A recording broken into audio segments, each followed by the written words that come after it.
so much. Okay, done. So yesterday we just discussed about hiring the right people. One second.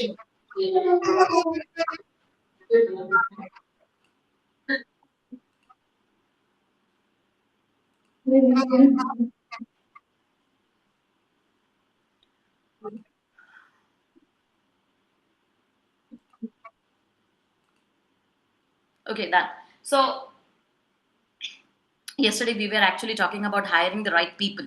So if we have to basically follow the code of ethics, then we also have to ensure that we hire the right people in our to our organization. Just a second. I don't know why in between I am not able to. 1 minute.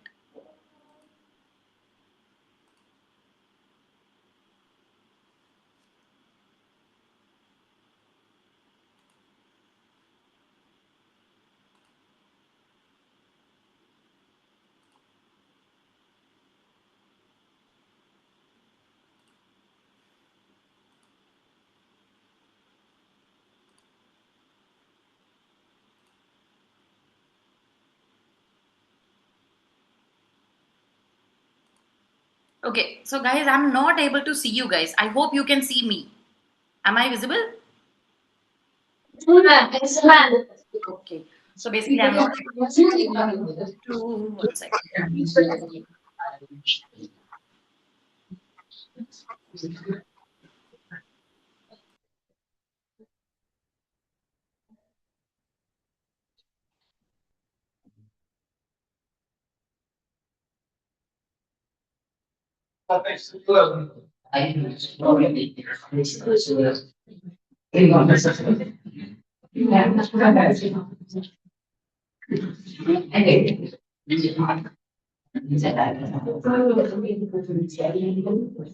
So guys, I'm not able to see you guys basically, but I guess that's okay. I hope my PDF is visible. You can see the PDF, right?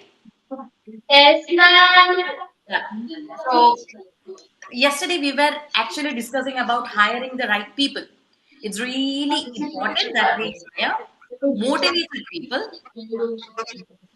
Okay, is everything okay?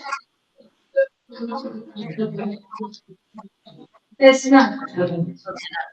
So it's really important that we hire motivated people in our company. We were just talking about this. We just spoke about this introduction part that we should be very careful when we hire the right in hiring. So to next, so basically, just like us, even in our personal lives, we will definitely have a vision. Okay, this is what I want to be, and you might be somewhere else at the moment. This is where I am at the moment. For example, here Nisarga wants to be a CMA. At the moment, Nisarga is a first year BCom student. So there is a gap there. So what can be done to reduce that gap? That's what Nisarga needs to look into, right? Durai wants to be a CEO. And at the moment, Durai is basically doing his first year degree and pursuing the CMA as well. So what needs to be done to become a CEO? So similarly, in a company, we need to understand what should be the ideal scenario and what is it now. Okay, we need to understand what is the ideal scenario. Everybody should be ethical, there should be no violation, people should follow the rules and regulations, we should comply with the government policies, etc. So that is the ideal scenario. And what is it now? Sometimes currently we may not have the right people. Sometimes at the moment people are leaving our company, we are not able to retain any good talented employees, so there might be a gap. So we need to reduce that gap. So first and foremost, in order to reduce that particular gap or establishing an ethical culture in our company, first we have to understand what is our situation. All okay? Okay, ma'am. In case, guys, in case if there's anything, please leave a chat, a message in the chat box, because I'm not able to see you guys. I don't know what happened, but I tried checking for the gallery view, but I'm still not able to view your screen. So if there's anything, please do send a message. That's the only way I can actually see. So we need to understand what the current situation is, and we have to understand our existing culture or what is it now. So how can we understand our current culture? How we can actually talk to our staff, we can talk to the focus group. Focus group means a group of individual who are very strong, or they will be like in our class we do have power gaps. Similarly, we even in company we will have those kind of groups. So we can ask our focus group, or we can even conduct surveys.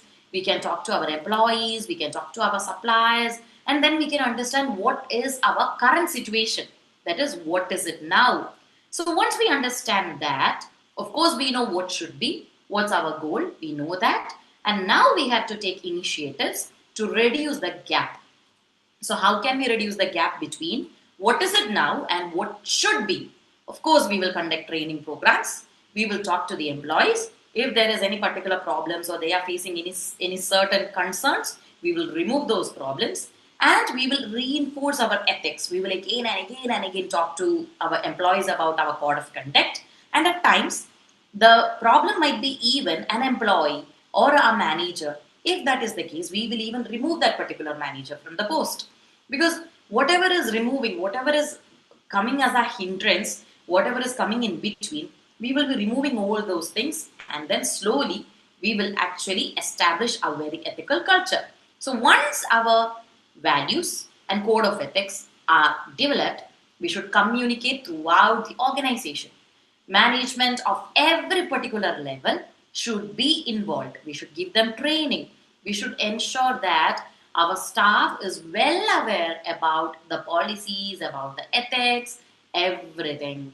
And they should, I mean, we sometimes we even give it as a printout, so that, or even as a PDF document, so that they read it, they understand it, and then totally internalize the code, means implement that particular code of ethics. Next topic is leadership by example. This can be thought of something like, we all do have role models in our life, right?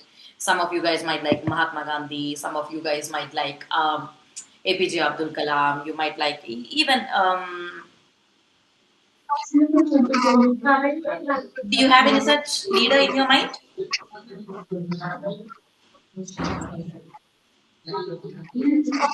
Guys, everything okay? Sorry, sorry? Everything is okay, man. Okay, fine. So we will definitely have those kind of leaders in our mind. So they will be,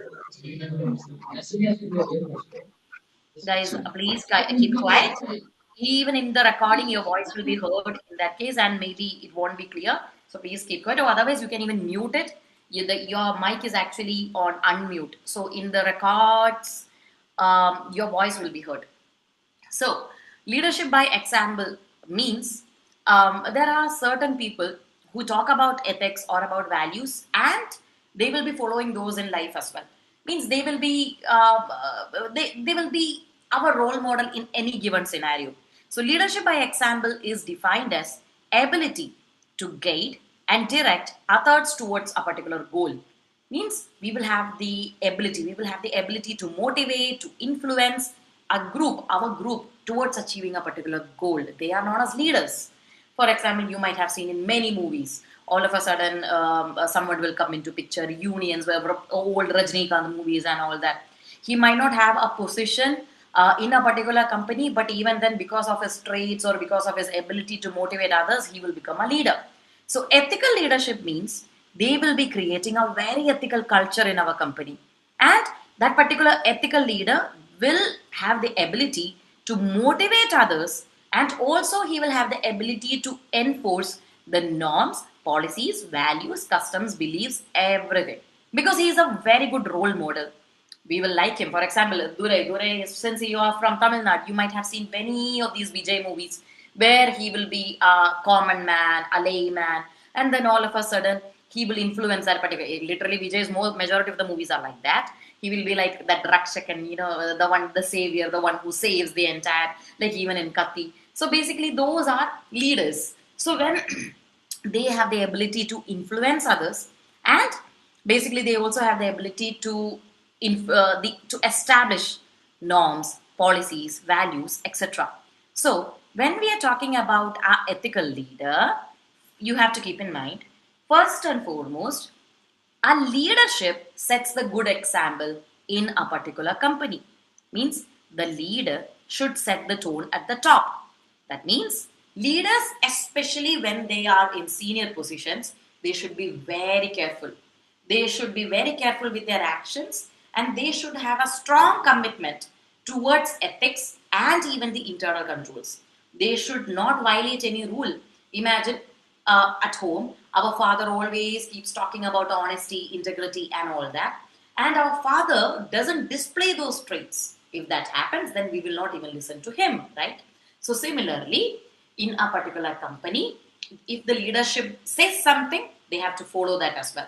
It shouldn't be just written on paper. Yesterday, we saw Code of Ethics of Tata. So, if Tata states those kind of code of ethics, then Tata has to also ensure that the management and the leadership follows those as well. Otherwise, neither of their employee is going to follow these statements. So senior management should not break these rules. Management is very responsible for the morality of their company, and also they are responsible for maintaining ethical standards in their company. They are responsible, even more responsible than a normal employee, than a regular employee. They shouldn't lower the standard of their company. So, first one, who sets the tone? Leadership sets the tone. Leadership sets the good example of ethical behavior in a company. Second, if you are going to be an ethical leader, that means you have to keep your promises and commitment. If you tell them, I will be honest, I'll follow up, or I will do this, or I will promote you if you do this, whatsoever, whatever promises or commitments that you are giving, you have to follow that. Don't break your words.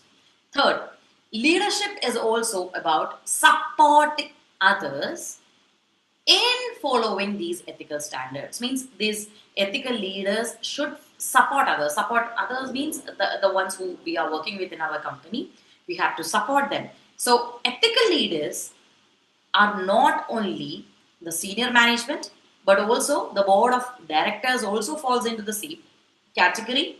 So whenever they are doing any decision, okay, being a director, if you are doing any, if you are making any decision, you should show a duty of care or duty of diligence. Means you have to be very careful. Due diligence, we learned before, means requisite effort. That means when you're finding a new supplier or a new partner or anything, you have to be really careful. You have to think about your company as well. So here, ethical leadership means it doesn't involve just the top management, but it also involves the directors of our company. So being a director of a company, you have to show duty of care or duty of diligence. Means whenever you take a decision, you have to avoid unethical practices, and if something unethical happens, you have to support them. You have to provide leadership. You have to assist your team. You have to help them in making right decision, and you have to ensure that they follow your company's ethical standards. So now, when we talk about these kind of ethical leaders, IMA said you have to practice these IMA statement of ethical professional practice in your professional as well as personal life. So, International Federation of Accounts has issued the Code of Ethics for Professional Accountants, and there they have mentioned, IFAC has mentioned that you have to act in the best interest of public first. Being a CMA or being anybody from this accounting practice, first and foremost, your priority is public interest. So, your responsibility is not to satisfy your individual client, means your company or your employer. However, your priority is to satisfy, is to maintain the interest of the public general public. You are liable, you are answerable to the general public. You shouldn't do anything that is going to harm general public. So IMA is actually a member of this particular IFAC. IFAC means International Federation of Accounts. So IMA is a member, and hence being a CMA, you have to follow IFAC's statement as well. So what did IFAC say? IFAC said that you are responsible first and foremost to the public. You shouldn't do anything that harms the public. Second, your priority is not your company or your employer. However, you are more responsible. You are answerable to your public. Then there are certain basically traits. So one second, before going there. So next is importance of people. So when we are running a particular company, we have to be very careful about the people. We have to hire the right people.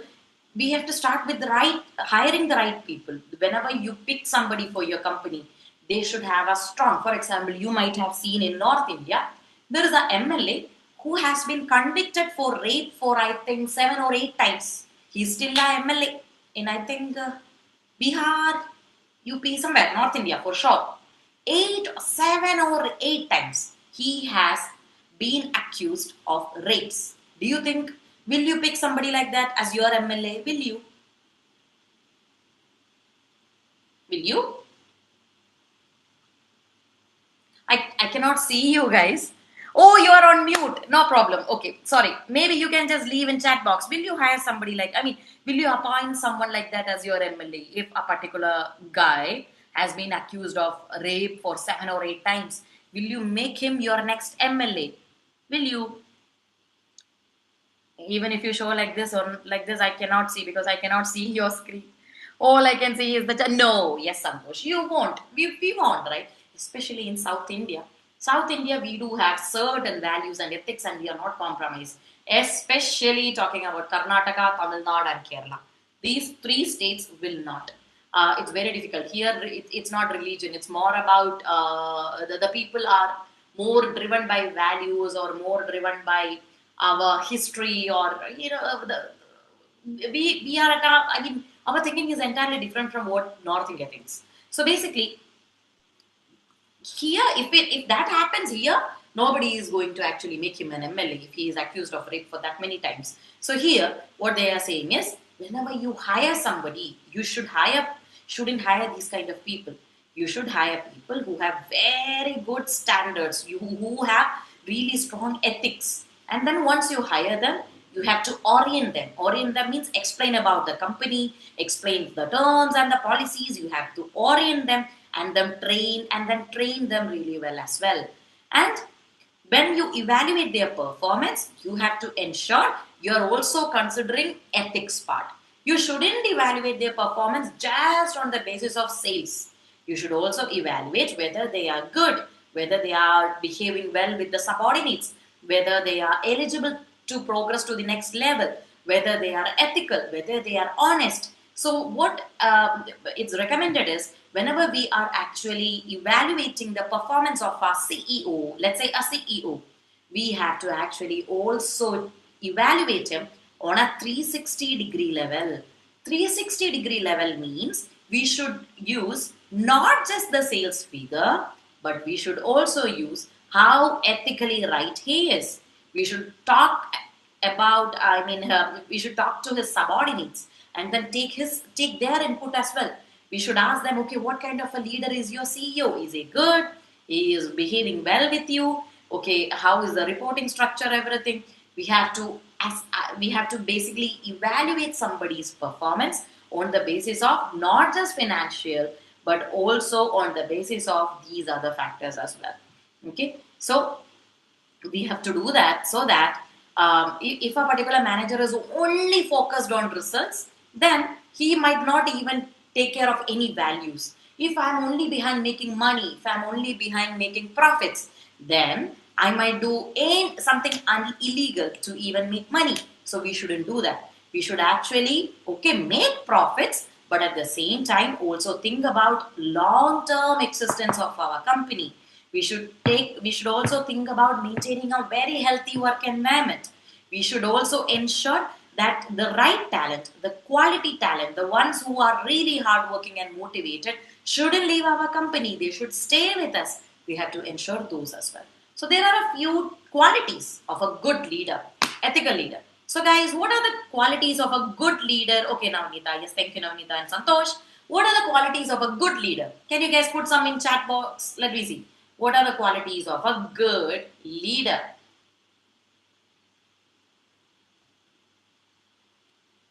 Just a second, just a second.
Yes, guys, absolutely. Yes, honesty, okay, communication, okay, honesty, having good communication skills, okay, motivating employees, okay, leadership, okay, fine. Yes, guys, yes. We look into all these things, right? Before we, I mean, these are the good qualities in a leader. Yes, he should be honest. Okay, being able to handle difficulty. Yes, he or she should be able to handle and friendly with employees. Yes, approachable. Arun Modi, we do say that our leaders should be approachable. If we have certain problem, we should be able to go and talk to them. Yes, you are absolutely right. We do mention all these things. These are all the qualities of a good leader.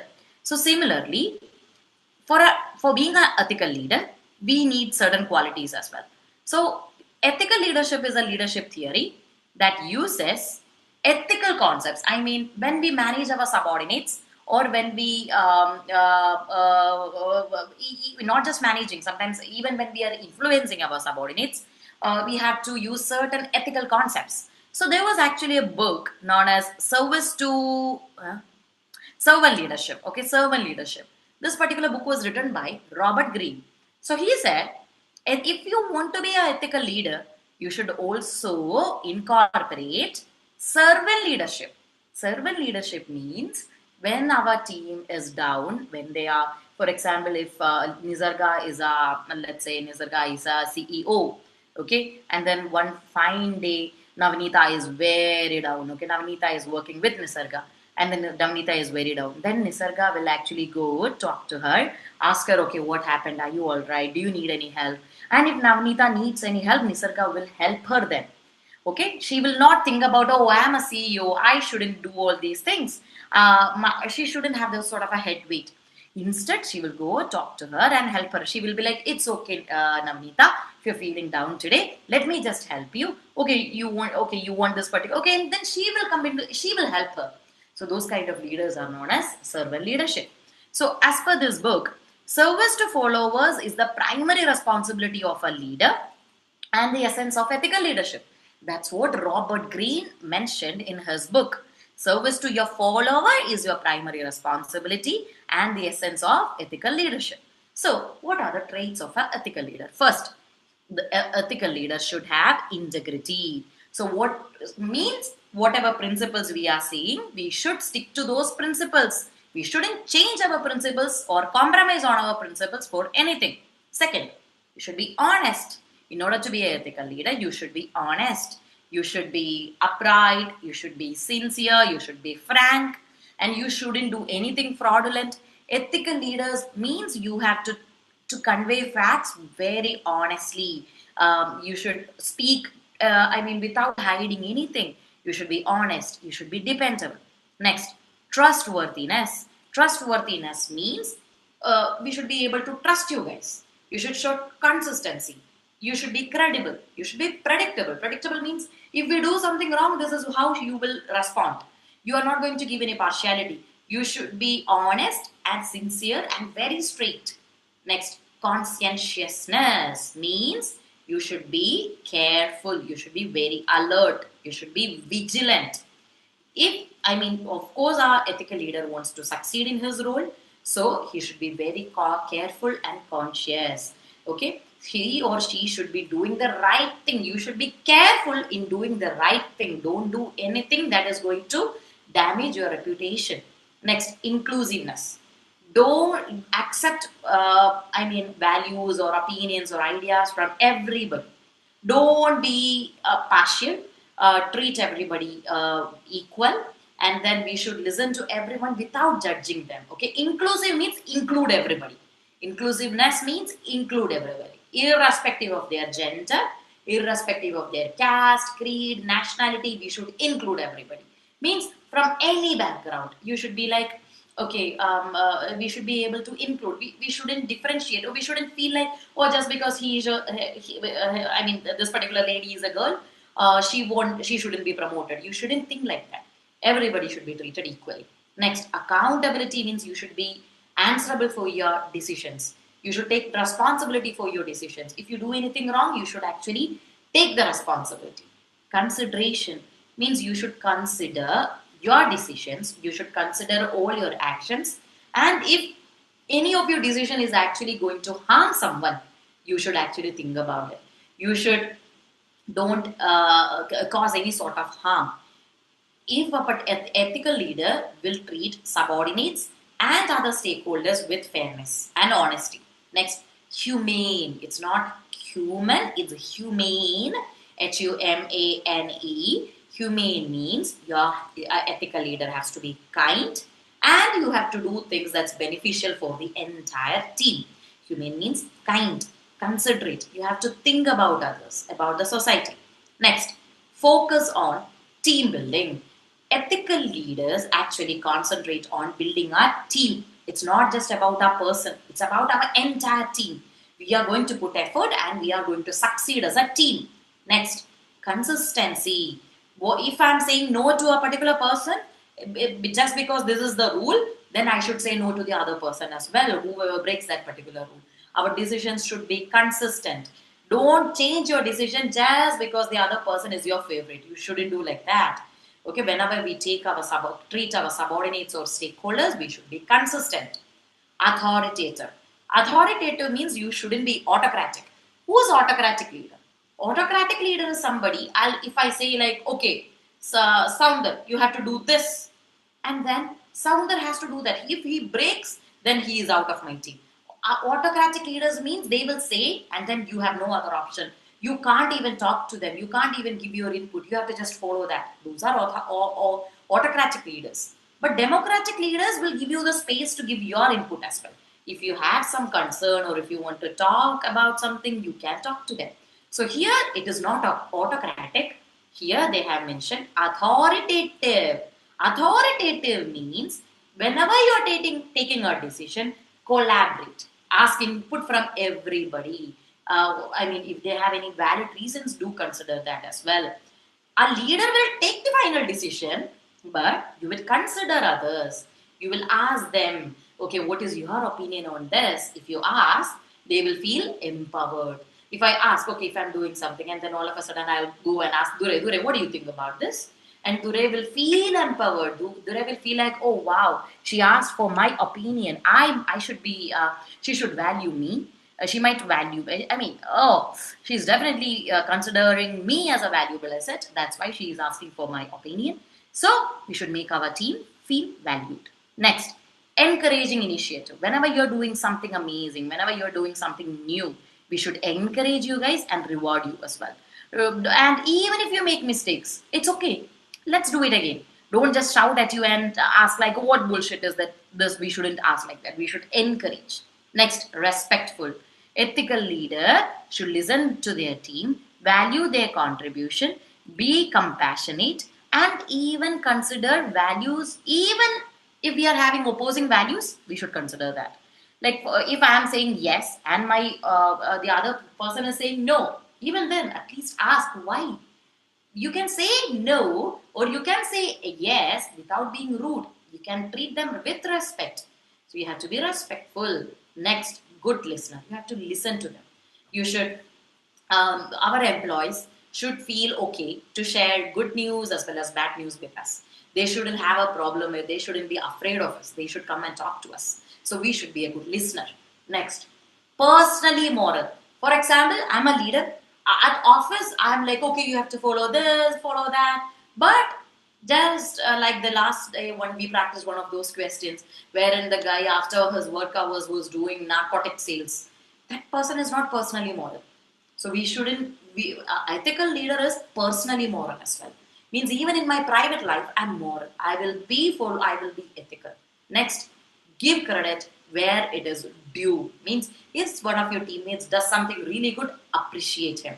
If you don't give credit when it is due, then you have no right to scold them when they do something wrong. So always keep that in mind, guys. If your team does something bad or a mistake happens, okay, you can tell them, see, this was not right. But when they do something good, you have to congratulate them. You have to upload and say like, wow, you did a great job. Then they feel more happy and they feel more motivated to work for you. Next, a leader. What happened? Ye- oh, oh, disconnected.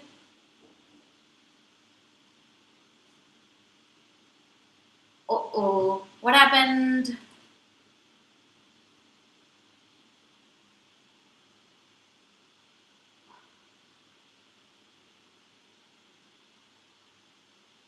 Okay, guys. So please log in again. Your yeah, SFS is.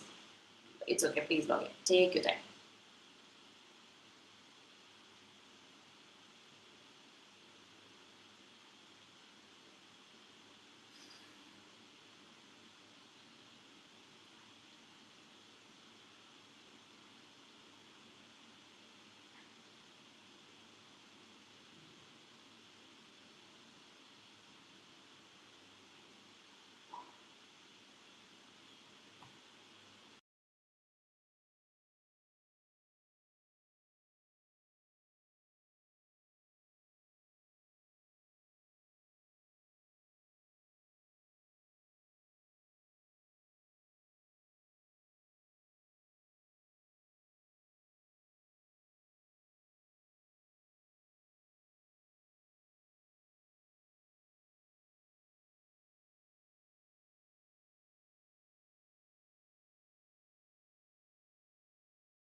Okay, guys. Okay, so we will continue. All right. So, till where did you guys hear?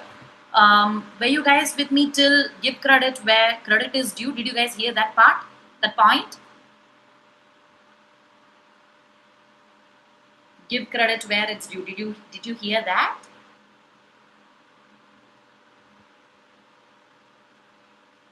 Okay. Am I audible?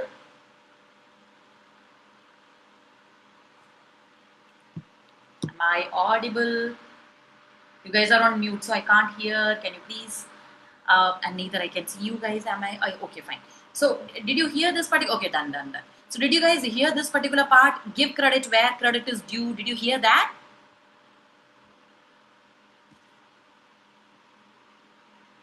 Or can you please tell me? No, okay, done. So, from authoritative. Okay, done. Okay, I got it. Oh my god, from authoritative. Oof. Okay, okay. So we have to. The next point is encouraging initiative. Encouraging initiative means whenever our teammate is making, okay, is just mm, okay, say something very creative. We should actually give them the space. We should encourage our employees to take such initiatives. And if they are doing something really good, we should actually reward them as well. Next, we should be respectful. Even when we are having some opposing views, we should respect them. We should talk to them with respect. And ethical leaders are actually, if somebody has an opposing view and is actually challenging us, so if you are a very strong ethical leader, then you will not have a problem with that. You will still listen to them and you will understand their perspective because an ethical leader believes in continuous improvement. Next, a ethical leader should be a good listener. You should listen to your team. You should be approachable, even if it's a good news or a bad news. Your team should be able to discuss those with you, okay? Because they should have that trust in you. Even if it's a bad news, they should come and talk to you. They should feel like, oh, she or he won't punish me, let me just talk to her or him. So we should be a good listener. Next, ethical leader should be morally, personally moral. Means in my, even in my personal life, I should follow these ethics and personal morality. And whenever somebody does something good, give them credit. If they do something amazing, you tell them and then reward them as well. Ethical leaders do not take credit for somebody else's achievement. If Nisarga or Sneha did something, or Anusha did something, or Arunmuri did something, if Dure is an ethical leader, Dure will not take credit for that.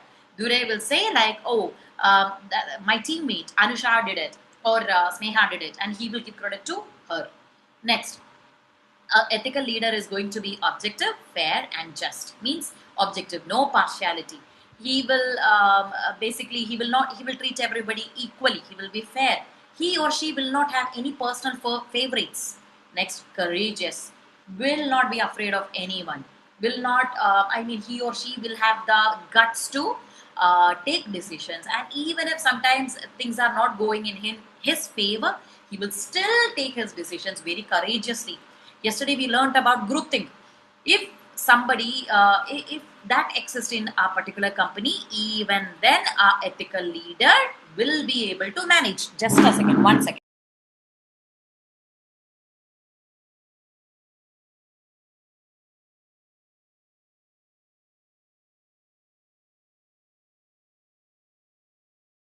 So, so even when there is a group thing, even when a particular group comes together and stands against you, a ethical leader will not be afraid.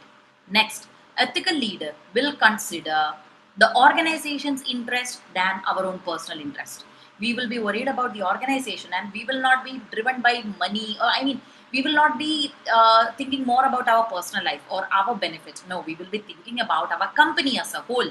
And a good leader is going to be a good role model. Ethical leaders will be really good role models. Role model means they will be having really good reputation. They will be a leader they will lead through leadership by example.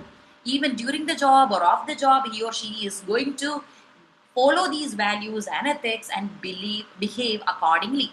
Then when there's a particular point here about role models. So ethical, there are two ethical decision rules. One is known as golden rule, the other is New York Times test, New York Times test. So what is golden rule? We do say that, see, for example, Sounder doesn't like when someone lies to him, okay, manipulates him, or treats him with disrespect. If Sounder doesn't like that, then Sounder should not disrespect anybody else. Sounder should not lie. Sounder shouldn't do any of that he don't like. So as per golden rule, it states that one should treat others with the same respect, kindness, and compassion they would like to receive themselves. So, Sounder wants others to respect him, treat him with kindness and compassion. Then, Sounder should treat others the same way. That is golden rule. Next is New York Times test. Means New York Times is a very famous newspaper in America. So, as per this New York Times test, it says when you are making decisions, leaders should ask themselves whether if this particular news is being reported in a newspaper, will you be happy about that? For example, I took a decision to cut trees, okay, to cut trees, deforestation. And if that particular news is being highlighted in New York Times tomorrow, will I be happy about it? Will that affect my reputation? I have to think about that. And only after thinking about that, you should take decisions. So these are two ethical decision rules: golden rule and New York Times test. Guys, did you understand? Any doubt, please put in chat box. I can't see you guys. Did you guys understand? Okay. Any one of you guys can reply on behalf of all. Do you want me to repeat? Did you guys understand? Okay. Thank you, Santosh. Done. So, next. Okay. Yes. Okay. Thank you, Anusha. Thank you, Santosh. Okay. So, next one. Next is communicate values. Whatever your values are, whatever your expectations are about your company, about your employees, communicate them. Talk to them consistently. Talk to them. I value honest people. I want integrity, etc., etc. Whatever your values are, talk to them. Only then they will remember. Only then they will follow. Next, if somebody violates anything, don't tolerate. Ethical leaders are intolerant. Means if for example, if I violate a law, then tomorrow Rakshita is going to kill me. Rakshita is the CFO. So intolerant to ethical violations. Ethical leaders expect their employees to do the right thing. And if somebody violates a particular law, they are not going to tolerate that. Next, there is a term known as corporate psychopath. Psychos are already, a bit crackheads, right? So psychos. So here we are going to talk about corporate psychopath. So, one second. Let me just check if it's getting recorded. Okay, yes. So who are corporate psychopaths? Psychopaths are people who doesn't have sympathy, empathy. They don't have much emotion. They have very few emotion. Maybe anger, maybe just a few emotions. They don't feel everything. And they don't have the ability to express feelings as well. So they don't have any empathy towards the society, towards the people, no sympathy, nothing much, just a few. They can lie, they can manipulate anyone. And then they for them, it's only about their aims and objectives. They are not bothered about anybody else. They might look like very charming, talented, successful, smooth individuals, but they are very harmful, very destructive. And they are not worried about anybody else's need. They can lie, they can bully anyone, they can cheat anyone. They are not worried about anyone. Those kind of people are known as corporate psychopaths. So these corporate psychopaths should never be in a leadership role. If they are in, then they will ruin the entire company. Imagine I am a corporate psychopath and you guys are working with me. So if you are like, oh, I'm feeling sick today, I'm not at all okay, I need a day off, and I'll be like, there are no such days off for you guys. Even if you're sick, you have to come to office, or otherwise you have to work from home. And if I behave like that, then I will ruin the entire atmosphere. I will ruin the culture of our company. So there won't be a healthy atmosphere. So there won't be any integrity. So you won't feel like working for in my team. So corporate psychopaths cannot be good role models, and they are very difficult. They are very dangerous if they are in positions of power. They shouldn't be in such positions as well. Is it clear? Did you understand corporate psychopath?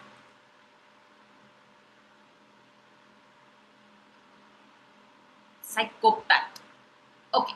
Thank you, Dure. Done. Next. Oh, thank you, Arunmuri. Okay, done. Next is okay, Anisha. Thank you. So a few more points here, and then I'll give you guys break. 1 second. So ethics and internal control. 1 minute. Is it okay? Ethics and internal control. See, guys. First and foremost, what is internal control? Internal control means rules, regulations. Yesterday I was talking about segregation of duty. You remember I told you in Dulquer Salman's that particular movie, if there was someone else who was taking the money and from Dulquer, and there was a different person who would put it in the locker and lock it, then Dulquer Salman would not be able to do that kind of a fraudulent activity. So those kind of controls in a company are known as internal control. For example, in your college, you do have certain internal controls, like you should come on time, you should behave like this, and you what else? You shouldn't leave your campus and go outside without your teacher's permission, or you shouldn't bunk the classes. They will call your home. You might have these kind of controls, right? You have to appear for all your exams. You shouldn't copy. These kind of things are known as internal control. So if human behavior, if there, it needs to be there, internal controls needs to be there. If you want ethics, if you want everyone in your team to behave ethically in your company, you need to have internal control, because otherwise people will manipulate, people will lie. But if there are strong internal control, people will be scared. So if you need to have a strong internal control, you need to have good ethics. So an internal control system cannot function without ethics. You need to have first and foremost code of ethics, and then you need to have internal control. Means in code of ethics you will say we will not tolerate dishonesty, and then you will have an internal control to find out if somebody lies, and then you will take action against them. So code of first code of ethics, and then you will have a internal control to ensure that we are actually following these ethics. So ethical behavior starts with basically values. If values are not uniform, organization should actually tell them this is what we expect from you through a written code of ethics. We will tell you this is how you should behave in our company, and this is what we expect from you. So such a culture in a company is actually developed through ethical leadership. We should see our top management, they should be ethical. So if we see them behaving ethically, then we will also automatically follow these rules and regulations. We should have a written code of ethics. We should have proper training in our company, and also ensure everyone in our company have read, understood the code of ethics. So an ethics-based environment is essential. Only then everyone in your company will work uniformly. If we say we value integrity, we value honesty, and then everybody will actually follow the same. So it's very important for us to integrate ethics into our each and every processes. Whenever, be it manufacturing, be about producing, or be it about providing goods and services, or even giving customer support to our customers, or payment to vendors, or when we hire our team, every particular decision, whenever we take, we have to keep in mind these ethics as well. So how can we actually convert intent into reality? 1 second. Nisarga, which part? Which part? There shouldn't be a team. Which team? Which team? I just saw the message now. Nisarga, which part, dear? Which part? I said there shouldn't be a team. But you mentioned that team. I didn't understand that part. I mean, Which team did I mention? Where? Team in the sense?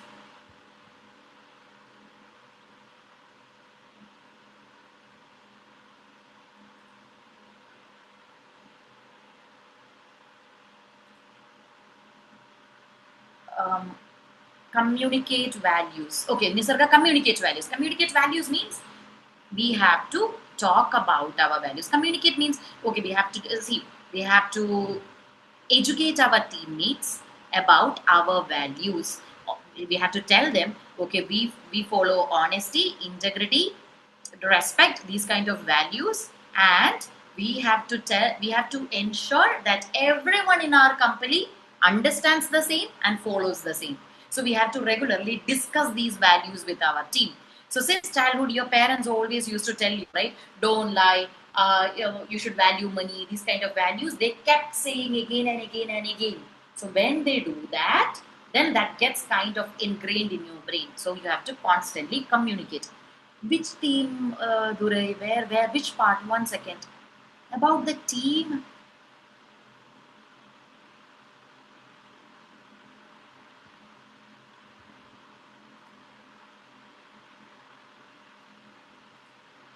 But where? About team. Now you mentioned. And you said that there shouldn't be while teaching about communication. There shouldn't be a team. Or can you please, Dure, can you please unmute and just let me know instead of typing? Maybe then I might. You can just unmute maybe.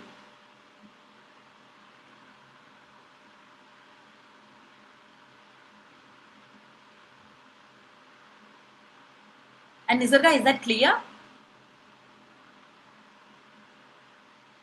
Can you hear me, ma'am? Yes, Dure. Yes, please.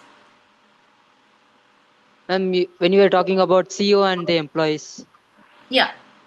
at that time you said team. Okay. So I thought there shouldn't be a team, no, ma'am.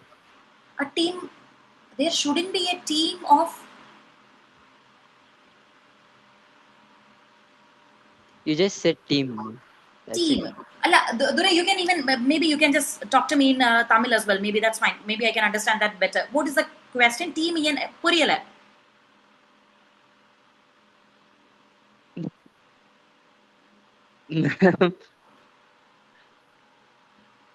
Ma'am, wait a minute, ma'am. Huh. எப்படிதான்டா சொன்னாங்க?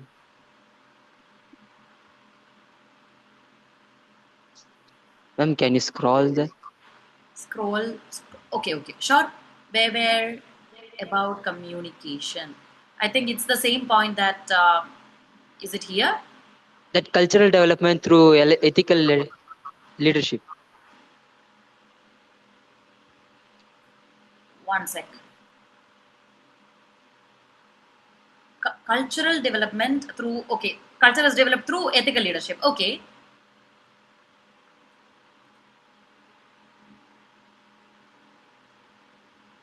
Here, No, right? ma'am, at that time you mentioned that team, ma'am. So I got confused. Okay, team, we do have a team. There's no problem in having a team. Maybe the other day I said we don't call our team staff. Is that the point? Maybe. So, when I came offline, is that what you're talking about? Yes, ma'am. Okay, maybe I think I might have said like in corporate we don't call our teammates staff. We mention them as team.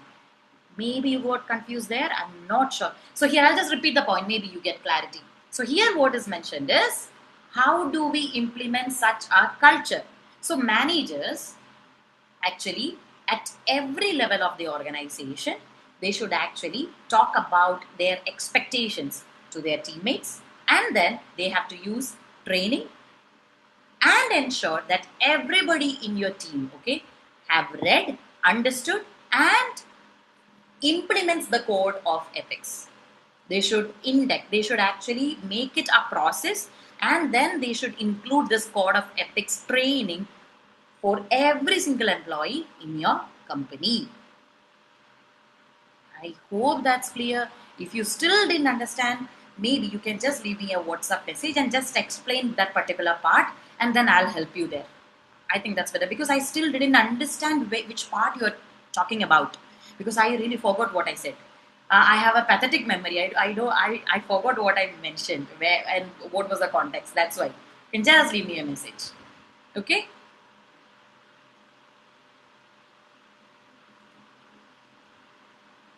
Okay. It's okay. Yes, fine. Done. 1 minute. Where was I? Okay. Okay, guys. So break. You guys want your break, right? But today just 5 minutes. 5 minutes because you already got 5 minutes back then. So 5 minutes break. It's 4:02. Please be back by 4:10. I'll give you 7 minutes instead. 4:10. 4:10. Please be back by 4:10. Please don't be late by 4:10. Okay. Okay. I can't see, so I'll just log out and then log in again, guys. I will just log out and log in again. Okay. Okay. Bye. Bye. Bye. 4:10. Please be on time. Bye.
So finally, I can see you guys.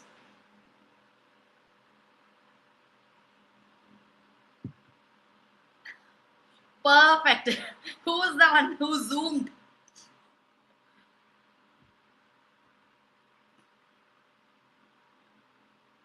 Guys, am I audible? Audible? Okay, thank you. So thank you to the one who zoomed. Now I can clearly see. Who is this? Who is handling the controls today? Who's that genius? Huh? I don't know. But oh, it's very clear today. It's very clear. I can clearly see. Okay, guys, please be seated. Let's start.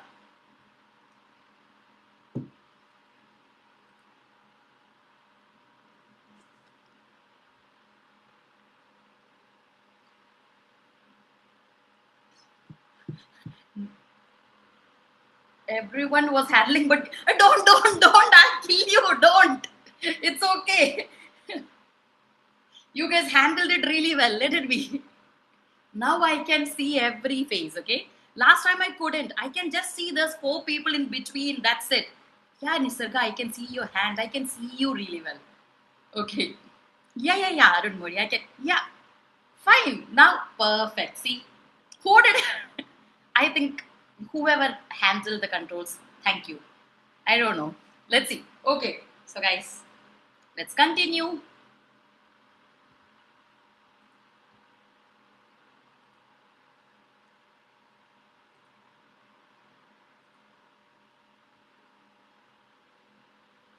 Okay. So, so how can you actually convert your intent to reality? Okay. So first, intent means distract. What is intent? What is intent? What's the meaning of intent? Do you guys know what's intent? What's intent? You can type and leave it. Just a simple meaning of intent. See, it can be, we do say aim or our dream to achieve a particular result, aim, we do say things like that, right? That's known as intent. Okay, intent. So intent is everything. If your intent is genuine, if your intent is good, then you can achieve anything. Okay, so next time I'm gonna say that unmute your mic because I can see you guys talking now, but I can't hear anything. Okay, yeah, okay. So see here. So how can you convert this intent into reality? First, what do you need to do? You need to hire the right people. Whenever you are hiring someone for your company, you have to ask them the right questions, okay? And you have to ensure that they follow our ethics as well. Their values and our values align. After that, you have to hire that particular person. So the first thing is you have to hire the right people. Please note this point because this is a very important question. Hire the right people. Second, you have to give them training. Once you hire them, you have to train them again and again at all levels.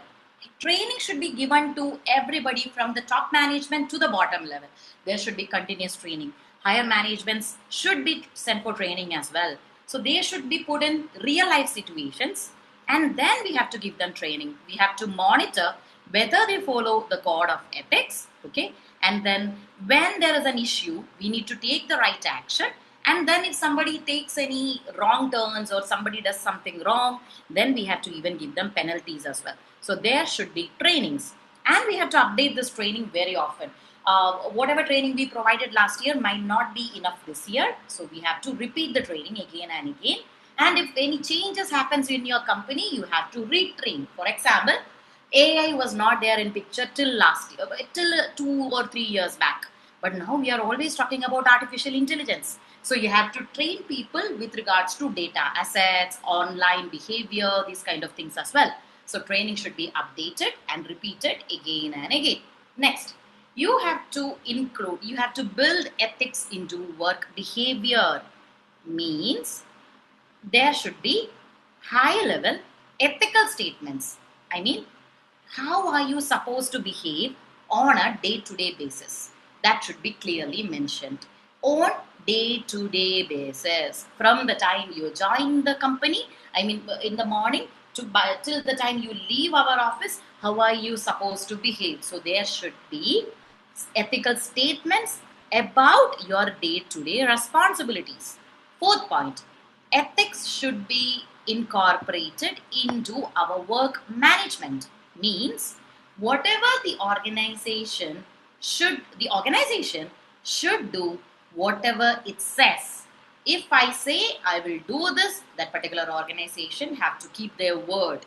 Conflict between, sometimes they might say I will promote you in another 6 months, and but they won't do. If they don't do that, then that will affect the organization's credibility. So if I say I will be sustainable, I will not use plastic, I will use recycled plastics again and again, if I say like that, then I have to do that as well. I shouldn't give fake promises. Next, there are basically, in when we talk about organizations activity, there are three activities that we are going to talk about. Design, during the design and development of a product or service. Design, first is design and development, okay. Second is manufacturing and delivery. So we designed and designed the product, we have developed it, now we are manufacturing. So manufacturing and delivery. Third is after sales, post sales customer support, client support. So we are going to talk about ethical issues in these three concerns. First is during the design and development of a product. Second is manufacturing and delivery of a product. Third is after sales, the kind of customer service or the sales support that we are going to give. So first, during design and development process, whenever we design a product or when we develop a particular product, we have to identify whether there's any ethical issue there. Definitely there might be ethical issues. So we have to consider those ethical issues. Thinking, for example, I'll show you a particular product. Okay, you guys tell me what is so special about this. If you can find something special about this particular product. 1 minute, I'll show you.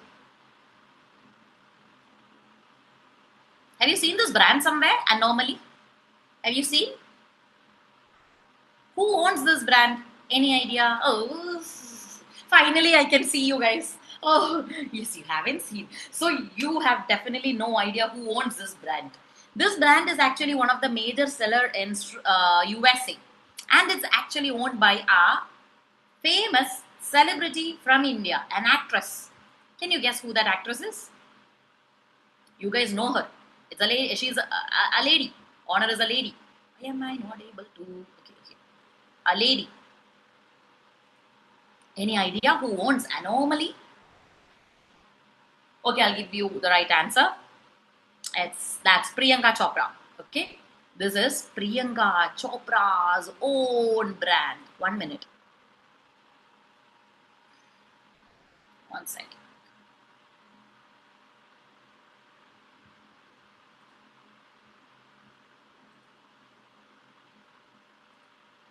See, is there anything special about this display?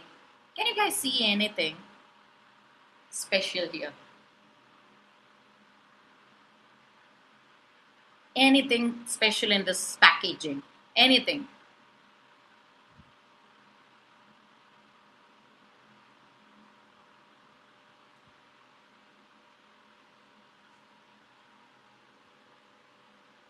Anything special? Did you find anything special here?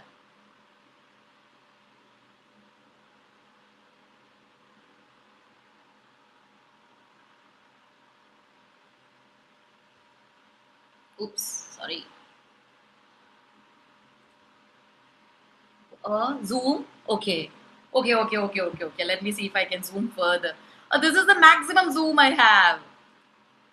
Oh, I can't do any. 1 minute. Let me find this way. 1 minute. No, guys, this is the maximum I can zoom, guys. This is it. This is it. I can't zoom any further. Okay, but I'll tell you. The third point. It's written, bottle made from 100% plastic trash. Can you see that? The third line. Bottle made from 100% plastic trash. Did you see? Okay, yes. So here, this brand, Anomaly, okay? So Anomaly is a hair care brand that's owned by Priyanka Chopra. So see, here, during the design of this particular face itself, they understood there might be an issue with usage of plastics, right? So they actually went with recycled plastics. So when we design or develop product, we have in case if there's going to be any ethical concerns, we have to understand that. We have to understand those ethical issues, and we have to address those. It might be with regards to material usage. It might be with regards to the processing of that product. It might be with regards to the kind of support that we need to provide, or how are we going to dispose that particular product. Sometimes you will see after usage these brands actually dispose it, or even there's a famous hospital here in Kerala. They are very good, they are very famous, but they are actually disposing their waste directly to our rivers. So during the development stage itself, we have to identify these kind of ethical issues, and we have to find solutions as well. Second, during manufacturing and delivery of products and services, when we manufacture, at that moment there needs to be proper internal controls. Okay, internal controls. For example, whom are we are manufacturing, right? So who are we going to take as a supplier? Who are going to be our distributors or our subcontractors? Are we going to outsource anything? And if we are, what is outsourcing? Have you heard about outsourcing? You can say yes or no. Okay.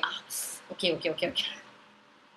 This feels like I'm in some, dumb charades or some sign language school where you show only signs and then you understand. This is one such similar class. Dumb charades.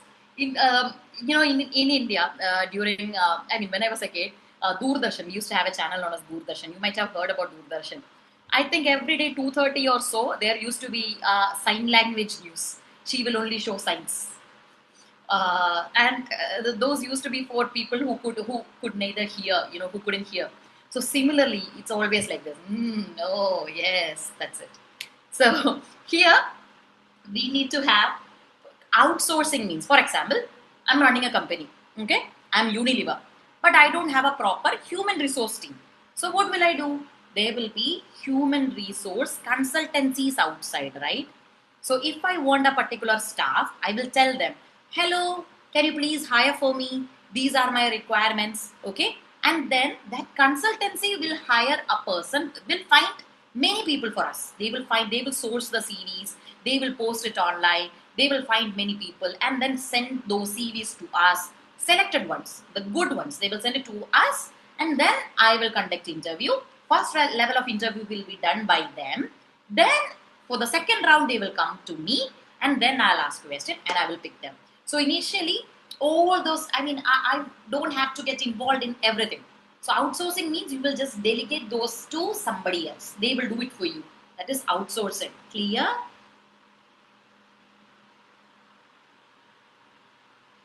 Nisarga, are you thinking to show this or this? Nisarga, okay.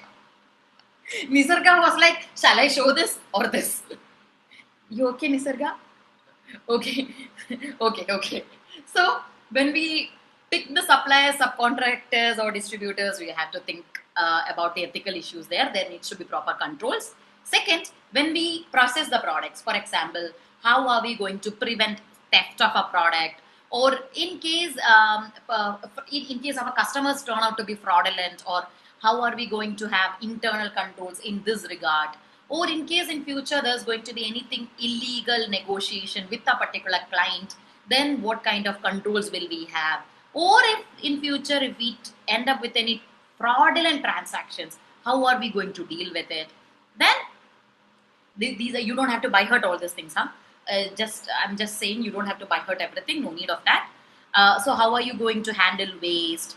How are you going to handle if somebody misuses your assets? So all these things you need to check. So that's the second stage. Third is after sales. What are you going to do? So after sales support and client services mean, see, before long ago, do you guys learn law? Do you have to learn law in BCom for your degree? Law? Santosh, this is a yes. Or are you sleepy? Do you guys learn law? No. Law. Hmm. Ilya. Yes. Law. No? Yeah. Okay, done.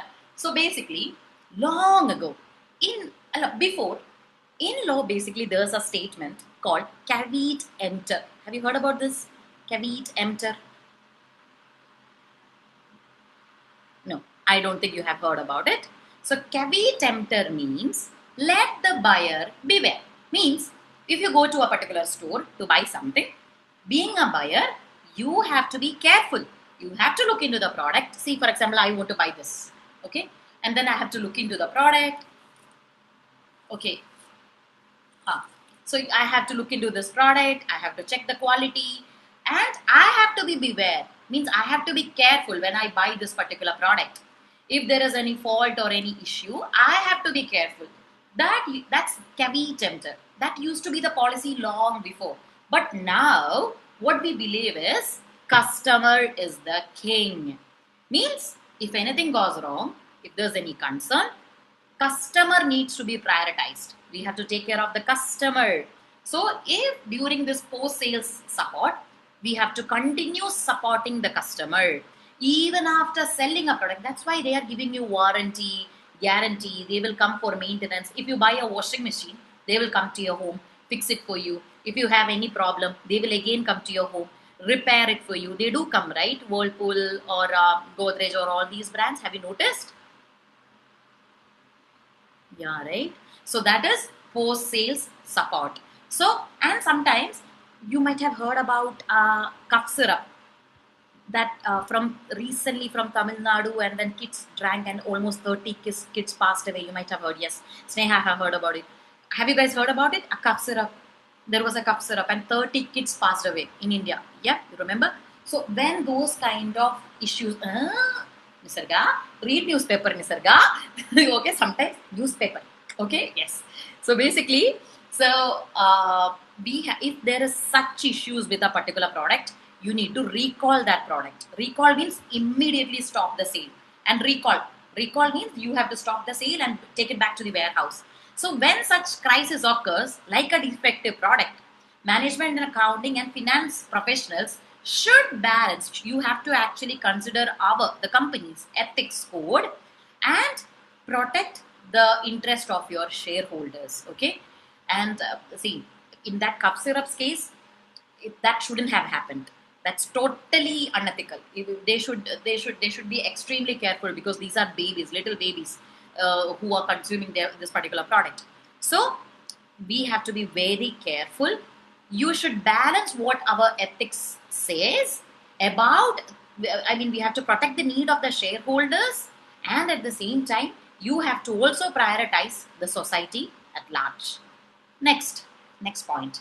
Third party ethical issues need to be addressed. Third party ethical issues means if we will have subcontractors or we will have certain people that we have outsourced our activities to. So those kind of third party, for example, you know the brand Zara. You know Zara, right? Zara. Yes, Zara. You might have seen those ladies like this, upside down, those kind of slim models here and there in Zara's, all those advertisements, right?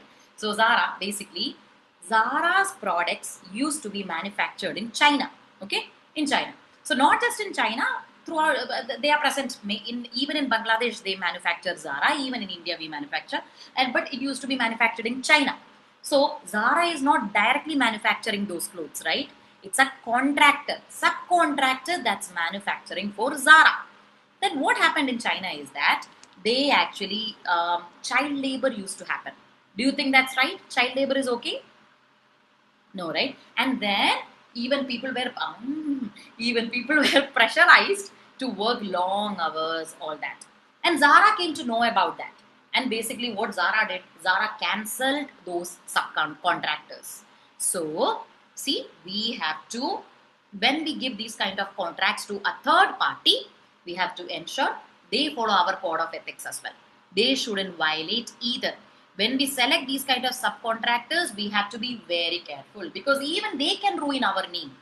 Next, whenever we are doing business planning, we have to integrate our code of ethics as well. Business planning means if we are going to expand or we are going to do a merger or an acquisition, we have to first be careful. We have to check about their ethics as well.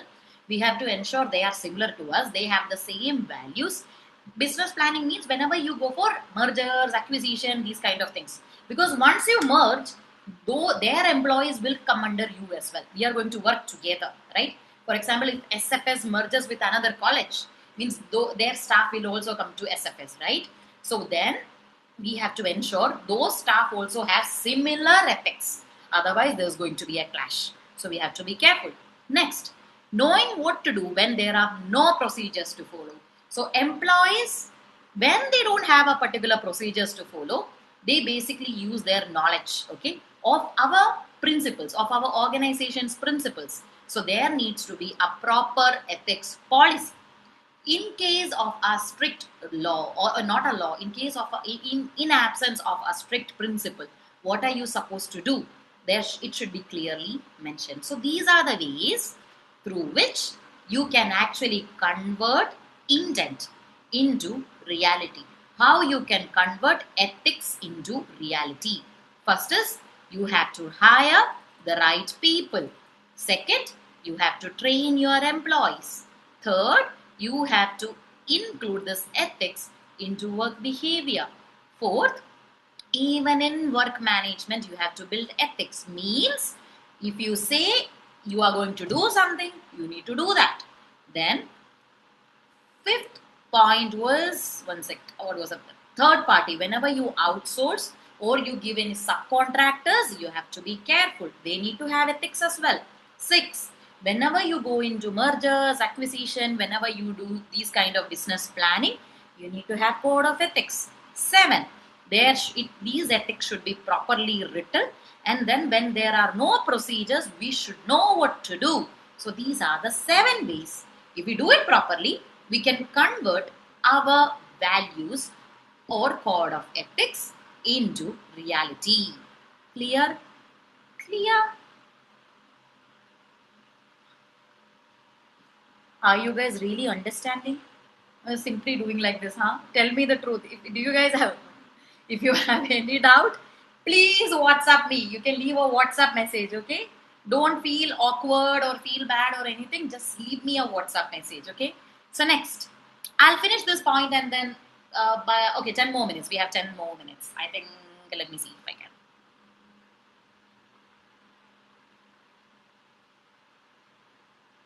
Oh, yeah. We'll finish this unit now. Come on, guys. So next, how can you monitor these ethics? How can you understand whether everybody is following these ethics or not? First, we can go for feedback. Feedback loop, human performance feedback loop means we can actually include this ethics when we are reviewing a particular employee's performance and when we are actually giving the appraisal. When we are actually, even when we are hiring them, we should actually include these ethics in the job description, or even when we state, okay, these are supposed to be your tasks, you have to do this. In that, include these ethics as well. When what a key performance indicator? For example, how are you going to evaluate an employee's performance? Okay. For example, if I say once you become a CMA, you have to reduce the cost by 10%. This is your job description. Second, 1 second. I'll just show you 1 minute.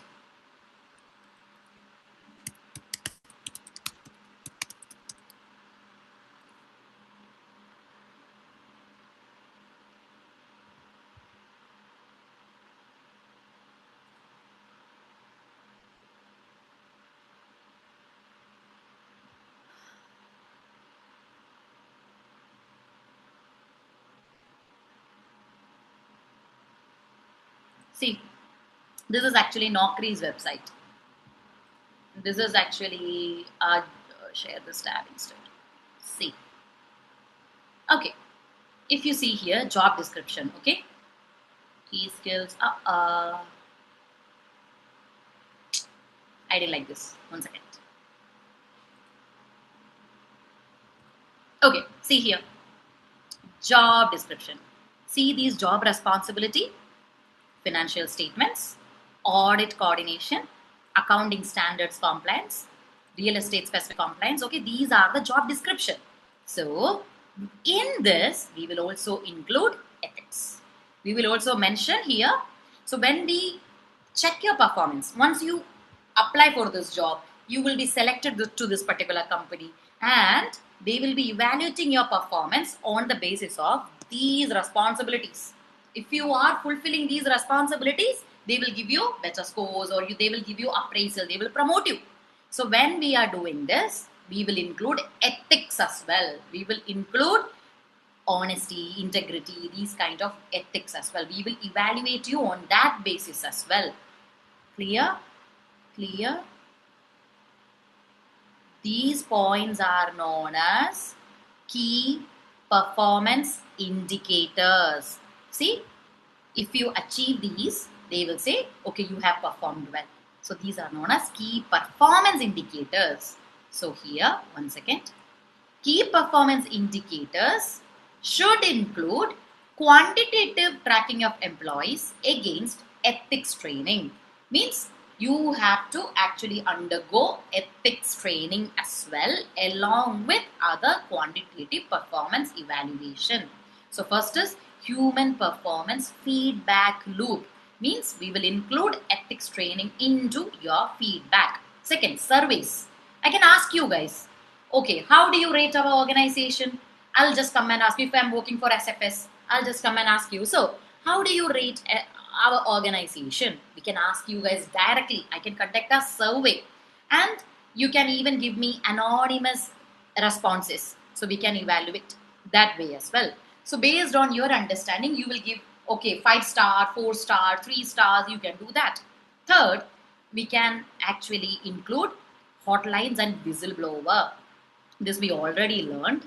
So as per section 301 of Sarbanes-Oxley and section 10A or Securities Exchange Act of 1934, they have mentioned that, please learn this particular section, guys, because they might ask what is mandated under this particular. Durai, are you with me? Durai, are you with me? Okay. Here. So they will ask what is mentioned under section 301. So under 301, they have mentioned that every company, okay, a public company needs to have a audit committee, audit committees of public companies to establish. What do they need? They need to have a proper system for receiving, retaining, and treating complaints regarding accounting, internal control, and auditing matters. So as per section 301, this particular section and section 10A of SEA Act, they require audit committee of public companies. So there will be committees, different committees, compliance committee, internal control committee, audit committee. So they have said audit committees need to establish a particular way for receiving, retaining, and resolving complaints regarding if there is any violation of accounting standards or internal control or with regards to auditing. So public companies must mandatorily have such a system. Whoever is registered, okay, especially all the public companies registered under SEC, they need to have that kind of a system. So this anonymous way of reporting your complaint, that is known as whistleblowing. We studied this before. Who's a whistleblower? Whistleblower is any person who will anonymously call and report a particular issue. So there needs to be a hotline number.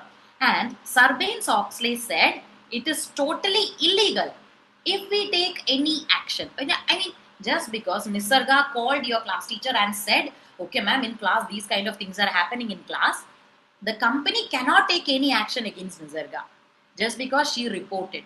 We cannot mistreat her. We cannot, depromote or terminate. We cannot do anything like that. We have to treat her well. Just because she complained or registered a complaint against a certain thing, we should not do anything against her. Now there is also there is actually 30 percentage. Okay, for example, Nisarga reported something, and there was if Nisarga reported something, a sort of a violation to SEC, then as a penalty, if SEC recovered 100 million dirhams dollars, then Nisarga will get 30 percentage of that. You can also earn money while complaining, while reporting these issues to securities. Nisarga, you liked it? You liked it? 30 percentage of money you will get it back. Yeah. So if you come register those kind of complaints, okay, whistleblowers will get 30 percentage of the fund recovered from that particular company, and that particular company will get a penalty of up to $1 million or more. So whenever this is actually a very good opportunity, go for a particular company, work for them, but you have to go to America. Better you go to America, work for a company, you find these kind of illegal violations, something from there, and then report it, and then you will get how much? 30 percentage. Next, see, CEOs and CFOs of a company needs to ensure that there are proper internal controls in our company. There needs to be a proper system for developing, implementing, and then continuing, sustaining, and monitoring these kind of ethical performances in our company. So, the CEOs and CFOs need to take care that we do have such a system in our company. So, that's all from the 6th unit. Done. Sixth unit ends here, and I believe we have only two or three more units. That's it. So, yeah, it's 4:45, sharp on time. Please do read it, and if you have any doubt, please leave me a message, okay? And yeah, please do leave me a message. Don't forget to leave me a message, okay? So, bye. See you tomorrow. No, not tomorrow. Monday. Tomorrow you're off, right? Bye. There's no class tomorrow, right? Okay. So bye. See you.